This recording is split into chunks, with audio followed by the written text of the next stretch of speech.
বিজ্ঞানীদের মতে পৃথিবীতে এ পর্যন্ত যত প্রাণী এসেছে তার মধ্যে সবচেয়ে বড় হলো নীলতিমি। এমনকি ডাইনোসরেরাও আকারে নীলতিমির চেয়ে ছোট ছিল। চলুন আজ আমরা নীলতিমি সম্পর্কে কিছু তথ্য জেনে নেই আমাদের আজকের এই ভিডিওতে।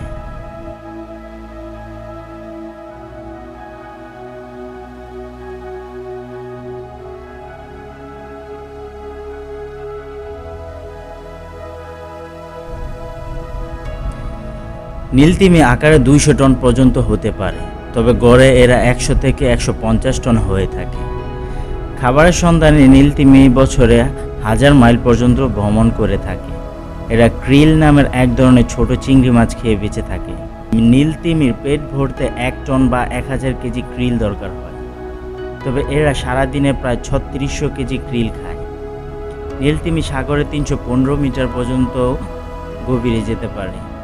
নীলতিমি সমুদ্রে থাকে কিন্তু পানির গভীরে শ্বাস নিতে পারে না। এরা মানুষের মতোই বাতাসে শ্বাস নেয়, তবে মানুষের মতো প্রতি মুহূর্তে নিঃশ্বাস নিতে হয় না তাদের। অন্তত 30 মিনিট পর্যন্ত দম না নিয়ে পানিতে ডুব দিয়ে থাকতে পারে এরা। তিমি যখন নিঃশ্বাস ছাড়ে তখন সে তার মাথার উপরে 2 ছিদ্র দিয়ে পানি ফোয়ারার মতো করে ছুঁড়ে দেয়, যা 30 ফুট পর্যন্ত উপরে ওঠে। ওর মাথার উপরের এই ছিদ্র এত বড় যে একটি ডলফিন সেখানে প্রবেশ করতে পারবে অনায়াসে। জন্মের সময় নীলতিমির বাচ্চার ওজন হয় প্রায় 3 টন, লম্বায় হয় প্রায় 25 ফুট।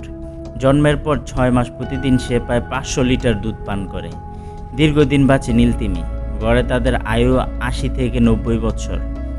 নীলতিমির কোনো দাঁত নেই, তবে মুখের ভেতরে উপরে চোয়ালে ব্যালিন নামের পর্দার মতো এক ধরনের তন্তু রয়েছে। এরা ছোট চিংড়ি খায়, সেজন্য দাঁত প্রয়োজন হয় না। এদের এক চোয়ালে 790টির মতো ভ্যালিন থাকে। প্রাণী জগতে সবচেয়ে বড় জিহ্বার মালিক নীলতিমি। এদের জিহ্বার ওজন প্রায় 4 টন। শরীরের তুলনায় এদের মস্তিষ্কের আকার বেশ ছোট, ওজন মাত্র 6 কেজি। মানুষের মস্তিষ্কের ওজন 1 কেজি 400 গ্রাম। নীলতিমি আকারে একটি বোয়িং 737 বিমান অথবা লম্বালম্বিভাবে রাখা 3টি দোতলা বাস অথবা লম্বালম্বিভাবে রাখা 5টি আফ্রিকান হাতি অথবা লম্বালম্বিভাবে রাখা 11টি ছোট গাড়ি অথবা লম্বালম্বিভাবে রাখা 17টি মানুষের সমান। নীলতিমি বিপন্নপ্রায় প্রাণী। সাগর নোংরা ও দূষিত হওয়ার কারণে অনেক নীলতিমি মারা যাচ্ছে, আবার প্রতি বছর মানুষ অনেক নীলতিমি হত্যা করছে। পৃথিবীতে এই মুহূর্তে 25,000-এর মতো নীলতিমি আছে। তো বন্ধুরা, আমাদের এই আজকের ভিডিওটি যদি আপনাদের কাছে ভালো লেগে থাকে তাহলে অবশ্যই চ্যানেলটি সাবস্ক্রাইব করে দেবেন এবং পাশে থাকা বেল আইকনটি বাজিয়ে দেবেন এবং লাইক কমেন্ট শেয়ার করে আমাদের পাশে থাকবেন। ধন্যবাদ।